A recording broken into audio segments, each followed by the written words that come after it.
우리가 어떤 일을 할 때에 계획을 세우게 됩니다. 그냥 막 하는 경우도 있지만 일을 잘 이루기 위해서는 하나하나 점검을 하고 어떻게 나아갈까 플랜을 짜게 됩니다. 스케줄을 짜게 되지요. 하루를 살 때에도 이 생산성과 하루를 효과적으로 살기 위해서는 하루를 어떻게 스케줄을 짜야 하는가, 아침부터 저녁까지 시간을 관리하게 됩니다. 하루뿐만이 아닙니다. 어떤 사건이나 어떤 일들을 이제 시작하노라면 그 일들을 어떻게 가장 합리적으로 효과적으로 이룰 수 있을지 머리를 짜고, 그리고 그 일들을 이제 배분하게 됩니다. 세상 일도 이렇습니다. 하루를 살아가는 사람의 시간도 이렇게 다루어집니다. 하물며 육적인 것도 이럴진데 영적인 것은 어떻겠습니까? 영적인 것이 마치 우연 속에서 그냥 순간적으로 일어나는 일 같고, 그래서 이게 저절로 되어지는 것 같으나 그렇지 않습니다. 하나님의 철저한 플랜 속에, 계획 속에 이루어지고 있습니다. 이 계획과 뜻을 오랜 세월 하나님께서 어떻게 섭리하시고 움직이시는가를 추적하여서 그 은사를 받은 하나님의 사람들이 그것을 체계적으로, 그리고 우리들이 알아들을 수 있는 언어들로 만들어낸 것을 신학이라고 합니다. 그래서 우리가 신앙생활을 하고 있지만 이 신앙생활이 어떻게, 어떤 근거를 가지고 이루어지고 있는가를 이론적으로 사람들이 합리적으로 알아들을 수 있는 언어들로 이제 구성한 것이 신학이라고 합니다. 그래서 이 신학을 이렇게 보면 하나님께서 어떻게 인간을 구원하시고 어떻게 이끌어 가시며 어떻게 그분이 역사를 완성하실까에 대한 조망을 할 수가 있습니다. 그래서 그 관점을 가질 수가 있습니다. 오늘 얘기 드릴 부분은 로마서에 등장하는 바울의 신학입니다. 어떻게 구원이 이루어지고 하나님이 우리를 어떻게 부르시고 그리고 이 과정을 어떻게 가져가는가에 대한 바울의 신학적 입장을 우리가 이제 보게 됩니다. 다양한 사도들의 다양한 신학적 관점이 성경에 나와 있습니다. 언어도 다르고 학문도 다르고 그분들의 출생 배경도 다르기 때문에 다양하게 제시가 되어 있습니다. 그런데 가장 우리들에게 잘 알려져 있고 우리들이 보편적으로 알아들을 수 있는 언어를 쓰신 분이 바로 이 바울입니다. 그래서 제가 대표적으로 이 말씀을 기반으로 해서 예수 그리스도께서 말씀하신 것과 또 바울이 말한 것, 그리고 우리 성결 교단이 말하는 것과 전체 한국 교회나 세계 교회에서 이야기하는 보편적인 그 신앙의 여정들을 이야기하려고 이 자리에 섰습니다. 이 신앙의 여정을 알아야 하는 이유가 뭐냐면 내가 지금 어디쯤에 있는가를 파악할 수 있고, 그리고 어떤 분들은 이런 오해를 하는 분들이 있습니다. 예수 그리스도를 영접하면 신앙이 모두 다 끝나는 것으로 이해하고 있는 분들이 있습니다. 굉장한 오해이지요. 그건 굉장한 오해입니다. 착각이고 오해이고, 예수 그리스도를 알고 영접하고 중생하고 거듭난 것은 어떤 면에서는 신앙의 시작입니다. 출발입니다. 그래서 이 신앙의 여정 속에서 나는 어디에 있고 어느 지점에 있으며 내가 가야 할 방향은 어디인가를 파악하는 것은 우리 믿음의 길들을 걸어가는 사람들에게 굉장히 중요하지 않을 수가 없습니다. 그래서 그 지점을 오늘 내가 파악하고 나는 어느 표대를 향해서 달려가야 하는가, 주님이 부르심의 상을 향하여 어디로 어떻게 달려가야 하는가, 올 한 해는 나의 어느 부족한 지점들을 보완하고 나아가야 하는가에 대해서 여러분이 마음에 은혜가 되고 결심이 되고 결단이 되는 복된 시간 되시기를 축복합니다. 어제 우리가 새벽에 모여서 예수님께서 우리들이 어떻게 구원받아야 하는가에 대한 이야기를 니고데모와의 대화 속에서 간단하게 우리가 살펴보았습니다. 네가 거듭나지 아니하면 결단코 하나님 나라를 들어갈 수 없느니라, 볼 수 없느니라 말씀하셨는데, 거듭난다라는 게 무엇인가? 다시 태어난다. 부모 뱃속으로 다시 들어가서 태어나는 건가? 그런 육적인 이야기가 아니었고, 그것은 뭐와 뭐로 태어난다라는 거라고 했죠? 물과 성령으로. 그래, 어제 말씀을 좀 잠깐 보면 3장 5절 말씀이죠. 한번 잠깐 볼까요? 3장 5절. 물과 성령으로 거듭나지 아니하면 하나님 나라에 들어갈 수 없다라고 말하면서 물과 성령으로 거듭날 것에 대해서 말씀을 해주셨습니다. 그러면 물과 성령으로 거듭난다. 여러분, 이게 예수님이 말씀하셨지만 이건 가장 구원의 기초입니다. 구원의 핵심이고 구원의 기초입니다. 물이라는 것은 사람들이 볼 수 있는 교회적 룰입니다. 물세례죠. 그래서 믿음의 백성들이, 그러니까 자연인이 교회를 찾아와서 나 예수 믿겠다, 예수 믿고 싶다, 이전에 나는 죽고 예수로 다시 산다라는 결단을 우리 성도들 앞에서, 하나님 앞과 성도들 앞에서 공개적으로 표현하는 것을 세례라고 합니다. 그 중에 이제 물 세례를 받게 되죠. 그래서 사람들 앞에서 이렇게 하고 고백을 합니다. 그런데 이 물 세례는 이제는, 사실은 옛날에는 이 물 세례 자체가 이 사람의 구원을 담보를 했습니다. 이 사람이 예수 믿는다는 내적 확신에 대한 외적 표현으로서 물 세례의 증거가 됐습니다. 그러나 그것은 오래전 이야기이고, 슬프고 가슴 아프게도 이 시대 속에서는 이 물 세례가 교회 생활을 6개월 이상 약 1년여 하고 남들이 다 받는 때에 나도 함께 그냥 무난하게 받는 어떤 교회 다니는 표로서 이렇게 많이 상실이 된 것은 사실입니다. 그래서 이것을 통해서 내가 하나님을, 예수 그리스도를 따른다라는 외적 표현으로서 내적 확신을 드러내는 도구로서의 기능들은 사실 완전하지는 않습니다. 물세례를 통해서 확인을 다 할 수가 없습니다. 어느 때는 중학교에서, 초등학교에서, 중학교, 이렇게 교회 학교에서 자라는 아이들이 서로 다 받으니까 같이 받자 그래가지고 받는 경우도 있고, 그리고 세례 문답을 하지만 다 예 하는데 어려움이 없는 문화적, 교회적 그런 배경을 가지고 있는 아이들이 많아서 때가 되어서 받는 형식적 절차가 되어버린 지 꽤 오래되었습니다. 그러나 그 중에서도 신실하게 우리가 문답을 하면서 예수 그리스도에 대한 확신을, 또 예수 그리스도에 대한 내적 증거를 확인하기 위해서 절차를 따르고 있지만, 그러나 다 확인할 수 없음을 우리는 어찌할 수 없는 그런 사회적 풍조 속에 있습니다.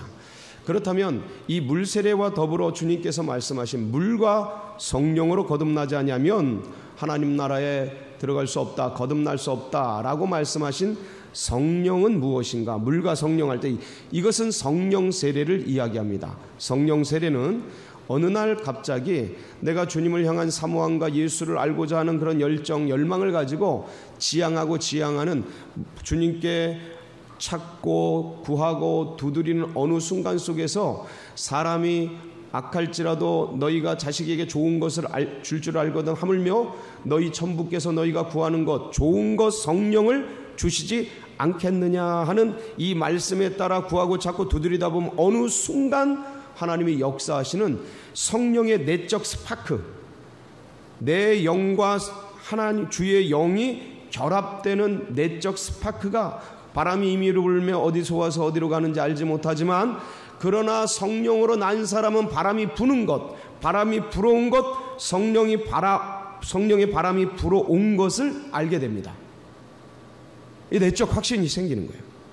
주님이 나를 만나 주셨다, 주님이 내 안에 거주하신다 라는 이 내적 확신, 물세례를 통해 아직은 미약할 수 있는 그것을 내적인 성령의 세례를 통해서 주님을 만난 증거를 갖게 되는, 그것을 통해서 구원의 확실성이 담보가 되는 겁니다. 물과 성령으로 거듭나야 한다. 여러분 모두가 물과 성령으로 거듭나는 은혜가 있으시길 축복합니다.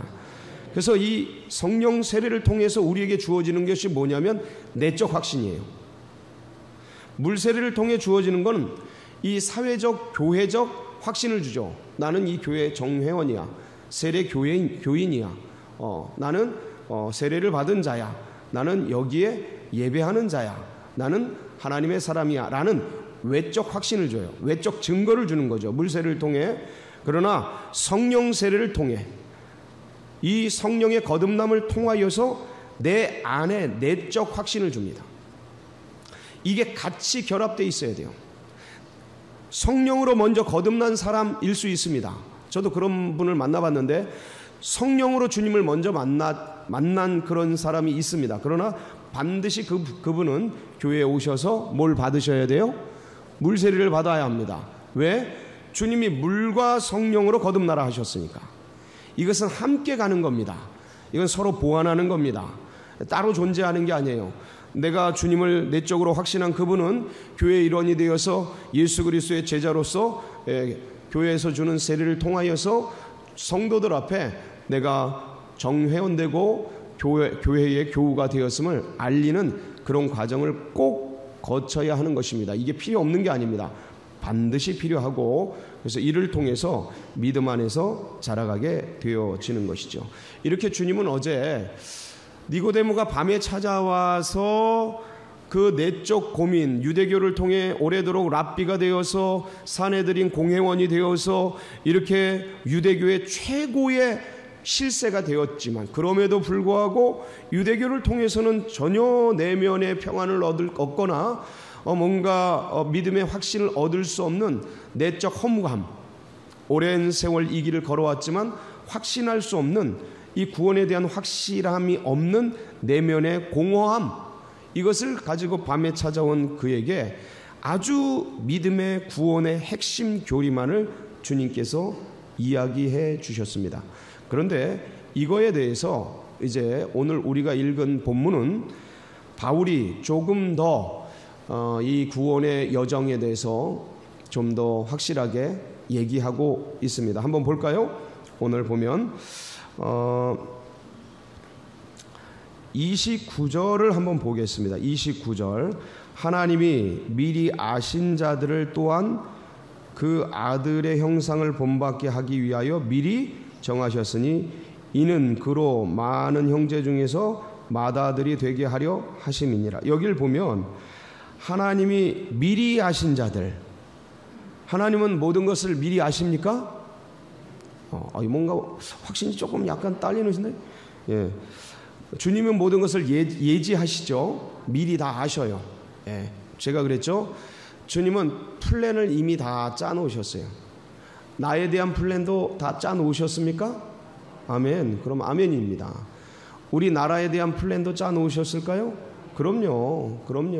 1948년 8월 15일 대한민국을 건국하시면서부터 주님께서 이미 모든 플랜을 다 짜놓으셨습니다. 예, 주님 손에 이 나라 민족이 붙잡혀 있습니다. 이 기간에 정신을 차리고 주님을 찾기 시작하면 우리 하나님께서 이 나라 민족을 향한 거룩한 뜻을 이루어 주시리라 믿습니다. 예, 나라만 민족뿐만 아니라 우리 교회를 향한 하나님의 놀라운 플랜도 가지고 계십니다. 그래서 우리 개개인의 영혼 나아가는 앞길 주님이 다 아십니다. 아시고 시작한 거예요. 왜냐하면 그분은 시간을 초월하셨기 때문에 역사의 위에 계시기 때문에 모든 것을 다 아시죠. 미리 아시고 그리고 미리 예정하시고, 그래서 이걸 예정이라고 합니다. 미리 정하셨다. 예정. 그래서 오늘 말씀을 보면 여기가 나오죠. 예지.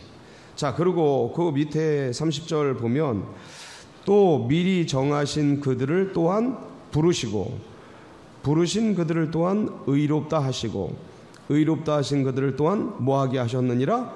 영화롭게 하셨느니라. 자, 예정하신 사람들을 어떻게 하셔요? 부르십니다. 이걸 부르신다. 이걸 소명이라고 합니다. 소명. 그리고 이 소명한 자들을 뭐해요? 의롭게 여기죠. 칭의라고 해요. 의롭다 여겨주신다. 의로운 존재예요? 불의한 존재예요? 불의한 존재를 어떻게 여겨주시는 거예요? 의롭다 여겨주시는 거예요. 그러니까 예수 그리스도의 보혈이 묻어있는 존재는 의로워지는 거예요. 내가 의로운 거예요? 보혈이 의로운 거예요? 보혈이 의로운 거예요. 그러니까 나는 의롭지 않으나, 나는 부정하나, 나는 전적으로 타락해 있으나 그리스도 예수의 보혈이 묻혀짐으로 마치 6월절에 어린 양의 보혈을 그 문 임방과 지방에 발라서 그 안에 있는 사람들이 패스오버, 지나가게 죽음의 사자가 지나가게 되는 것처럼 이 안에 있는 사람은 인격이 어떻든 종교가 어떻든 아무 상관하지 않아요. 그 사람이 이슬람이든 애굽인이든 아무 상관하지 않아요. 누구든지 주의 이름을 부르는 자들에게 구원을 주시는 거예요. 그래서 그 피가 발라진 집은 패스오버, 건너가는 거예요. 이 건너가심의 은혜, 이 간과해 주심의 은혜, 이 죄를 묻지 않으시는 은혜, 이것을 여겨준다 이러는 거예요. 여겨준다. 어떻게? 의롭다 여겨준다. 예수의 피가 우리 심령에, 우리 입술에, 우리 영혼에 묻혀있는 그 영혼은 주님이 죽음의 사자가 건너가는 거예요. 예수의 보혈을 보고 건너가는 거예요. 우리를 어떻게 여겨주냐면 의롭다고 여겨주시는 거예요. 이 여겨주심의 은혜, 그렇게 봐주시는 은혜. 나는 부족하고 나는 모자라고 나는 아무것도 할 수 없는데 나를 할 수 있도록 봐주시는 은혜. 나는 못하고 실력이 없고 부족한데 그렇게 되도록 여겨주시고 봐주시는 이 은혜를 따라서 우리가 주님의 놀라운 칭의를 잊게 되었습니다. 그래서 이걸 칭의라 그래요. 의롭다 칭해 주신다. 그리고 이렇게 의롭게 된 사람을 하나님께서 마지막에 어떻게 해주셔요? 영화롭게 해주셔요. 우리의 몸이 그날 그때에 나팔 소리가 들릴 때에 순식간에 변화되어서 이 우리의 몸이 영화롭게 되어서 주님과 함께 영원 복락을 누리는 아름다운 역사가 일어나게 될 줄 믿습니다. 이걸 누가 행해 주시냐? 우리 주님께서 행해 주신 거예요. 이거를 조금 더 예수님께서 물과 성령으로 거듭난다라는 그 구원의 포인트를 예지, 예정, 소명, 칭의, 영화로 풀어낸 겁니다. 그러니까 주님의 말씀을 그거를 근거로 해서 이거를 풀어낸 거예요. 이렇게 풀어내어서 설명을 해준 것이지요. 자, 그러면 여기서 어떻게 이것을 이해해야 하는가? 이걸 출생적 관점에서 이해하면 굉장히 쉽습니다. 출생적 관점에서. 맨 처음에 우리가 사람이 잉태될 때 어떻게 시작이 되냐면 부부가 서로 사랑을 하죠. 사랑을 합니다. 그러면 정자와 난자가 수정이 됩니다. 이 수정이 되는 과정, 아직 출생은 아니에요. 아직 출생은 아니에요. 그러니까 이 수정이 되는 과정이 뭐냐면 영적으로 보면 인생의 허무감이 느껴지고 고난 속에서 삶이 무엇인가 의문이 들고 그동안 분명히 잘 살아왔는데 나는 누구인가? 나는 어디로부터 와서 어디로 가는가? 이런 부분에 대해서 근원적인 질문들이 생기면서 마음이 답답해지고 막막해지고 어떤 면에서는 불안해지고 이 세상이 이게 전부인가? 이렇게 사는 게 맞는가? 삶에 대한 회의가 일어나는 것. 그래서 인생의 의문에 대한 이 질문들이 일어나는 과정, 이게 이제 수정이 되는 거예요. 마음의 수정이 되기 시작하는 거예요. 그리고 이게 자라나죠. 자라나서 이제 태아가 되죠. 수정체가 태아가 됩니다.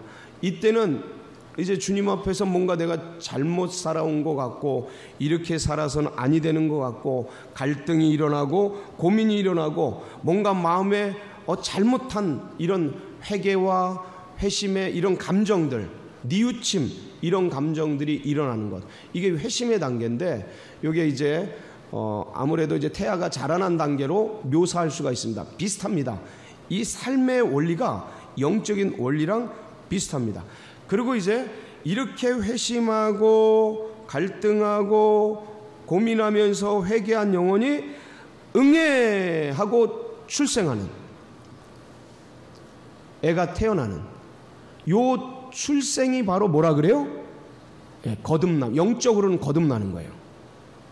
예수로 나는 거예요. 예수로 태어나는 거예요. 그래서 이것을 뭐 여러 용어가 있어요. 그 바울은 칭의라 그랬고, 의롭다 칭해준다. 예수님은 거듭난다. 한문으로는 중생, 또 다른 말로는 신생, 새롭게 난다. 이렇게 표현하는, 영적으로 나오는 거예요. 영적으로 출발하는 거예요. 물론 저 고민하고, 기원을 따지자면 고민하고, 그 다음에 의문이 들고, 인생에 이건 아닌데, 이렇게 사는 건 아닌데, 이런 모든 갈등과 고민들이 다 기원이 되죠.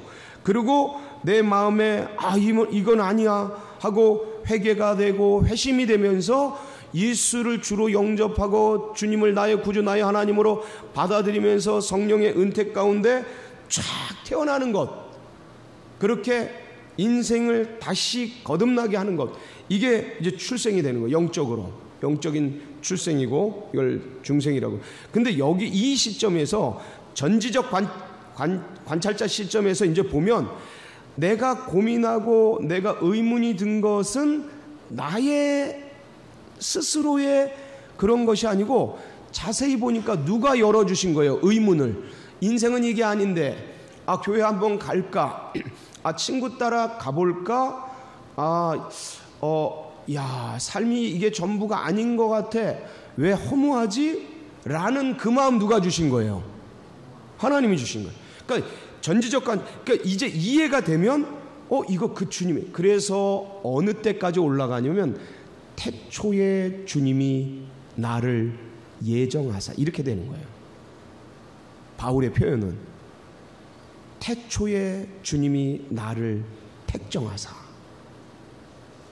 나를 구원해 주시고 주님의 은혜 속에 이끌어 주시고, 이게 이제 성령의 은혜 속에서 이게 영혼이 열리면 나의 지난날의 고민과 아픔과 고난과 환난, 모든 것들이, 그때는 당할 때는 너무 괴롭고 힘들고 부모가 원망되고 인생이 무엇인가 참으로 어둡고 막막하기만 했던 그 시간들이 이제 이 시점에서 돌아보면 놀라운 하나님의 섭리와 은택 속에서 이루어진 나를 부르신 부르심의 경륜이었다라는 것이 보여지는 거죠. 그러면서 그게 바로 저 태초까지 올라가는 거예요. 바울은 그때 예정해 주셨구나, 그때 나를 택정해 주셨구나. 여러분, 이 관점이 여러분의 관점 되시길 축복합니다. 정확합니다. 왜냐하면 주님이 역사를 시작할 때, 베레시트, 시간을 시작할 때 우리를 향한 계획을 가지고 계셨고, 나를 향한 놀라운 경륜을 가지고 계셨고, 때가 참에 주님의 놀라운 섭리의 때에 그것을 이루신 것뿐이고, 이것을 내가 볼 때는 우연적인 것 같고, 내가 볼 때는 찰나적인 것 같고, 내가 볼 때는 그냥 여기서 막연한 상황 속에서 어떻게 그냥 저냥 자연적으로 된 것 같으나, 이것은 모든 하나님의 섭리와 손길 속에서 이루어졌다라는 것을 우리는 고백하지 않을 수가 없습니다. 이것은 하나님의 전적인 은혜입니다. 주님의 도우심입니다. 성령의 인도하심이 아닐 수가 없습니다. 그래서 고린도전서 12장 3절에는 뭐라고 말하냐면, 그러므로 내가 너희에게 알리노니 하나님의 영으로 말하는 자는 누구든지 예수를 저주할 자라 하지 아니하고, 또 성령으로 아니하고는 누구든지 예수를 주시라 할 수 없느니라. 이게 성령의 은혜 속에서 되어졌다라는 것을 고백하지 않을 수 없다라는 거예요. 예수님이 나의 구주요 나의 하나님이라 라는 이 고백이 사람의 정신으로 될 수 있는 게 아니라는 거예요. 그 누구의 도우심이다? 성령의 도우심으로, 성령의 이끄심으로 이렇게 오게 되었다라는 것이죠. 우리가 좀 아까 출생적 관점에서 영적인 역사를 살펴보았습니다. 그러면 이제 신분적 관점, 그러니까 양자를 드리는 신분의 변화적 관점에서 이 영적인 변화를 살펴보면 이렇습니다. 먼저 어떤 사람이 쟤를 내 양자로 삼아야지 하고 선택을 하죠. 그리고 그 아이를 부르죠. 부르고 얘야 네가 내 아들이 되었으면 좋겠는데 그렇게 할까? 응하면 양자로 삼는 거죠. 그리고 이 양자가 되어서 부모의 모든 걸 어떻게 해요? 다 상속받아요. 자, 그래서 선택하고 부르시고 양자가 되고 상속이 되는 이 양자됨, 요게 바로 중생이에요. 나하고 전혀 관계없었던 하나님이 예수 그리스도의 놀라운 보혈의 은혜로 나를 불러주시고 나를 뭘 삼아주셔요? 자녀 삼아주시는 거예요. 그래서 이걸 양자 삼는다 그러는 거예요. 그리고 아브라함의 축복을 나에게 예수 안에서 다 그 기업을 부어주시는 은혜를 내려주시죠. 그 언어는 이건 신분적 관점에서 양자라 그러고, 그리고 출생적 관점에서 보면 출생이라 그러고, 그리고 이제 다시 하나 볼 게 뭐냐면 법률적 관점에서 한번 보겠습니다. 법률적 관점에서 보면 내가 죄인입니다. 어떤 사람이 죄인이에요. 근데 그 죄인이 잘못했어요 하고 철저하게 회개를 합니다. 회심을 합니다. 그럼 뭐를 해줘요? 용서를 해줘요. 판사가 용서를 해줍니다. 그런 경우도 많이 있습니다. 예, 그 사람의 그걸 보고 판사가 용서해 주는 경우도 있고, 그 다음에 이 용서를 해준 다음에 이제 법정에서 무죄. 다시 한번, 분명히 죄가 있어요. 근데 얘가 어리고 아직 뭐 미성년자고 어떤 면에서 어떨 때는 정신이 약간 조금 정상적인 거에서 좀 미진하고 모자라고 이러는 경우 사람들도 많습니다. 그런 사람들이 범죄를 저지르는 경우가, 그럼 판사가 이 모든 걸 다 참작을 해서 결정을 하죠. 그래서 이 사람이 분명히 죄를 졌어요. 어느 경우는 사람을 죽였어요. 그럼에도 불구하고 무죄. 판사가 때리는 경우가 때린다. 판사가 이렇게 판단하는 경우가 있습니까? 없습니까? 분명히 있습니다. 분명히 있습니다. 이거를 칭의라고 합니다. 무죄 선고를 하다. 의롭다고 칭해주다. 법정적 용어입니다. 그래서 이 칭의 받은 사람이 고맙다. 나를 무죄로 선고해주다니. 그래가지고 점점점 착하게 되고 이걸 성화라 그래요. 그래서 나중에 이제 영화까지 가는 단계, 이걸 이제 법정적 단어라고 하는데, 이 모든 양자, 칭의, 출생, 그리고 거듭남, 중생, 신생, 자, 요 부분이 바로 믿음으로 태어났다라는 거예요. 이제 거듭났다라는 거예요. 그러면 이제 끝이냐? 이게 영적으로는 이 지점에서 시작인 거예요. 여기서부터 출발인 거예요. 그래서 이것을 시간적 개념으로 보면 이렇습니다. 여기까지만, 제가 더 이상 다루기가 어렵습니다. 시간적 개념으로 다루면, 여러분 구원 받으셨습니까? 아멘. 이 얘기가 뭐냐면, 여러분 중생하셨습니까? 이 얘기를 묻는 거예요. 여러분 주님의 양자이신 건 맞으십니까? 예. 거듭나셨습니까? 여러분 의롭게 되셨습니까? 이거 봐라, 이게 약해지네. 다시 한번, 여러분 의롭게 되셨습니까? 맞습니다. 아니, 주님이 의롭게 해주셨어요. 예.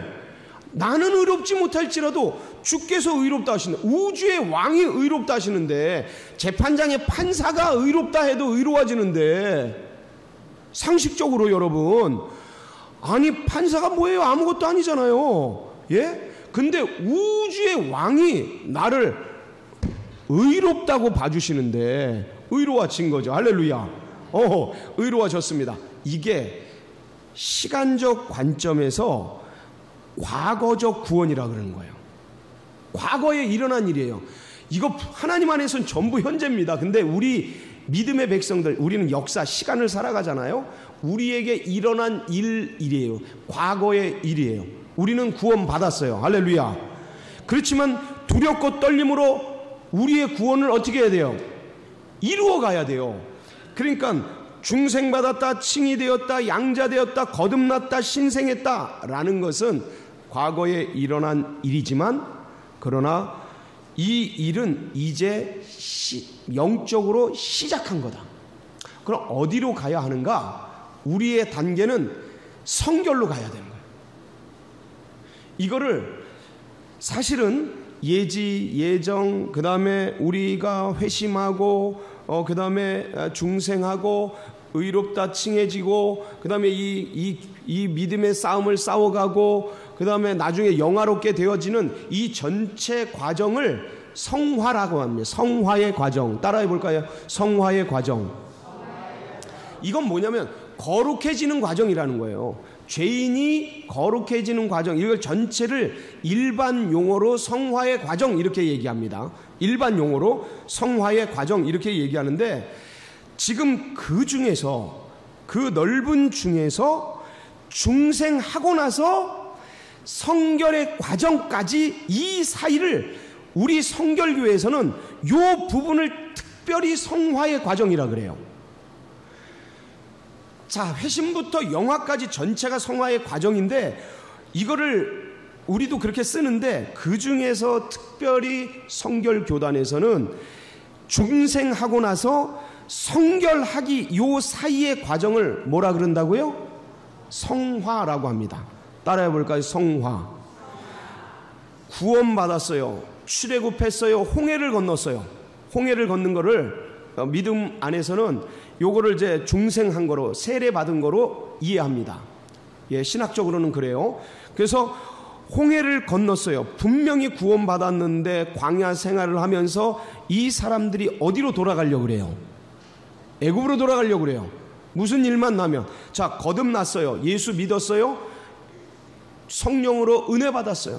그런데 이 광야길, 인생의 광야길을 가다 보면 덥고 힘들고 어렵고 하니까, 아, 이거 돈 쓰는 거, 시간 쓰는 거, 주일 성수하는 거, 11조 하는 거, 그 다음에 교우들과 셀 모임하는 거, 여러분 이게 그렇게 기쁘다가 어느 순간 이 영적인 배터리가 떨어지면서 이게 상당히 힘들어지고 어려워지고 버거워지고, 그러면서 아니야, 주님이 나를 구원해 주셨는데, 예수 피로 나를 구원해 주셨는데 열심히 해야지. 그렇지만 그게 또 넘어지고 쓰러지고 이 과정을 거치게 됩니다. 이게 영적으로 분명히 구원받았는데도 광야에서 돌다가 이 사람들이 애굽을 생각하는 거예요. 힘들고 어려우면, 아, 교회 다니지 말까, 이거 아까운데, 이 젊음, 그들 저렇게 노는데 나도 놀고 싶다, 이런 유혹들, 이게 옛날이 생각나는 거예요. 애굽에서 놀던, 세상에서 놀던 옛날, 그게 막 갈등이 되고 유혹이 되는 그런 단계. 그러니까 요게 뭐냐면 성화의 길을 가는 거예요. 그리고 넘어졌다, 아니야, 잘못했습니다, 주님, 다시 일어나고, 이 피 튀기는 과정, 광야길을 걸으면서 모세의 지도력을 따라서 너희가 어찌 옛 애굽으로 돌아가려고 하느냐, 그러면서 다시 일어나서 믿음의 여정을 가고 그러면서 나중에 요단강을 건너죠. 요단강을 건너서 어디로 들어갑니까? 가나안 땅으로 들어가요. 이 요단강, 이 사이에 40년의 광야의 방황, 이게 성화의 과정이에요. 치열하게 나 자신과 옛 자아와 싸우고, 옛 성품과 싸우고, 언어 쓰는 거, 옛날 언어, 내가 예수 믿고 감사해, 너무 감사해. 그렇지만 다음날 됐다고 언어가 싹 바뀌는 게 아니에요. 옛날 언어들, 옛날 생각들, 옛날 놀던 것들, 이게 그대로 잔재가 돼 있어요. 이 잔재되어 있는 것들을, 그것과 예수의 영과 내가 믿는 것과 이것과 나 옛 자아와 치열하게 싸우는 과정, 요걸 성화의 과정이에요. 여기는 질 때도 있고 이길 때도 있고 넘어지고 쓰러지고, 그러나 궁극적으로 주님께서 도우셔서 이 믿음의 길을 걷고, 구름기둥 불기둥 보여주시고, 어려울 때 메추라기 까마귀 보내주시고, 먹고 마시며 분명히 고난과 어려움이 있는데 이걸 지나서 이제 요단까지 오게 되어, 이제는 이런 옛날 것들, 애굽의 것들이 나를 건드리지 못하는 그런 단계까지 갑니까? 안 갑니까? 갑니다. 할렐루야. 이게 내 힘으로 되는 게 아니에요. 하나님의 은혜로 됩니다. 그런데 하나님의 은혜로 되어지는 것을 알면서 내 성품이 죄인된 내 성품이 근원적으로 막 바뀌어요. 이제는 의롭다 여겨주는 게 아니고 진짜 의로워집니다. 할렐루야. 이걸 믿는 게 성결교예요. 장로교는 늘 죄인이고 이 인간은 전적으로 부패되어서 마지막까지 늘 죄인이고 절대로 의로워질 수 없다. 의롭게 여겨주시는 것 뿐이다 라는 게 장로교고, no, 그렇지 않다. 하나님의 은혜는 부패한 것을 거룩하게 하시고 전적으로 썩어진 것도 하나님의 은혜 속에서 성결케 만드시는 분이 하나님이시다. 그래서 우리가 분명히 전적으로 타락한 건 똑같이 성결교도 수용합니다. 그렇게 인정합니다. 그러나 하나님의 은혜가 이 전적으로 타락한 인생을 성령의 도우심을 따라 은혜 받고 쓰러지고 넘어지고 그러면서 어느 순간 주님의 은혜를 알아서 이제는 죄를 좋아하는 것보다 주님의 은혜를 향해 나아가는 그런 인간으로 바뀌어질 수 있다 없다? 있다를 믿는 게 성결교입니다. 그래서 이 땅에서 성결한 사람이 될 수 있다라고 믿는 게 이 성결교회예요. 그래서 이 길을 걸어가는 거예요. 치열하게 싸우는 거예요. 이 과정 속에서 누가 도와주십니까? 성령님이 도와주십니다. 성령님이 붙들어 주십니다. 성령님이 우리를 의롭게 해주시고 넘어지면 쓰러질 때 일어나게 하시고 예수를 바라보면서 의지하면서 그 길을 가려고 몸부림칠 때 성령이 우리에게 힘을 주시고 마음에 에너지를 주시고 다시 싸울 용기를 주시고 살 희망을 주시고 아무리 절대 절망이지만 그 밑바닥 깜깜한 곳에서 성령이 우리를 탄식함으로 도우시어서 우리를 그 절대 절망의 상황 속에서 절대 희망이신 예수 그리스도를 바라보며 달려갈 수 있도록 일으켜 주십니다. 이게 성결교예요. 그리고 우리는 그렇게 될 수 있습니다. 놀랍게도요, 저는 진짜 죄인 중에 죄인이었어요. 얼마나 많은 것들이 나의 인생을 괴롭혔는지 몰라요. 그 사고와 인식의 그 뿌리 속이 철저하게 세속적이었고 철저하게 죄인적이었어요. 그런데 이것을 주님의 은혜로 넘어지고 쓰러지고 자빠지면서 인간의 본질을 보고 얼마나 죄인 중에 괴수인지를 뼈저리게 느끼면서 인간은 전적으로 타락한 존재구나, 이걸 깨우치면서 주님이 거기서 나를 조금씩 일으켜 주시는데 인간이 바뀌더라고요. 인간이 변화되더라고요. 될 수 있구나. 뭐로 될 수 있어요? 하나님의 은혜로, 성령의 도우심으로. 할렐루야. 여러분, 이 주님이 우리 주님이십니다. 그 주님이 지금 다가오고 계셔요. 재림하실 주님이 가까이 오고 계셔요. 모든 과학자들이 다 인정합니다. 파리 기후협약 왜 맺었습니까? 왜 이산화탄소 배출권을 가지고 사람들이 이 제조업을 어렵게 합니까? 이 지구가 멸망을 향해 가고 있다는 게 온 지구 과학자들의 공통된 결정이에요. 100년이 안 남았다는 거예요. 100년이 안 남았다는 거예요. 그런데 이젠 세상 과학자들이 아니라 우리는 보면 알 수 있어요. 여러분, 주님이 오실 길을 믿음의 백성들은 압니다. 그날이 언제 어느 때인지는 모르지만 가까이 봄을 알 수 있습니다. 무화과 나무 잎이 피면 어느 때구나. 그리고 저녁에 노을이 지면 어떻게 되겠구나. 저는 하늘에 먹구름이 끼면 비가 오겠구나를 알듯이 천지를 기상은 분별할 수 있으나 너희가 어찌 이 시대는 분별하지 못하느냐라고 바리새인 사두개인을 책망하셨는데 우리는 믿음의 눈을 뜨면 알 수 있습니다. 주님이 다가오고 계시다라는 것을 이때에 우리는 마지막 때까지 주 예수 그리스도의 은혜를 붙들고 성령의 도우심을 따라 승리하는 믿음의 백성들 되시길 축복합니다. 우리 믿음을 가지고 합심해서 기도하며 나가도록 하겠습니다. 하나님 오늘도 함께 해주시고 오늘도 이 주님을 붙들게 하시고 우리가 이 믿음의 여정을 갈 때에 하나님 늘 도와주시고 넘어지고 쓰러지되 다시 일어나게 하여 주시고 하나님 이 주님이 우리를 부르신 부르심의 푯대를 향하여 달려갈 길을 달려내게 하여 주시옵소서. 이 믿음 붙들고 특별히 우리 JDTS 38기 지금 또 현장 실습 중인데 하나님께서 현장 실습팀도 붙들어 주시고 함께 해주시도록 마음 품고 여러분 각자의 기도 제목 붙들고 주여 한번 부르짖고 다 같이 기도하며 나가도록 하겠습니다. 부르짖습니다. 주여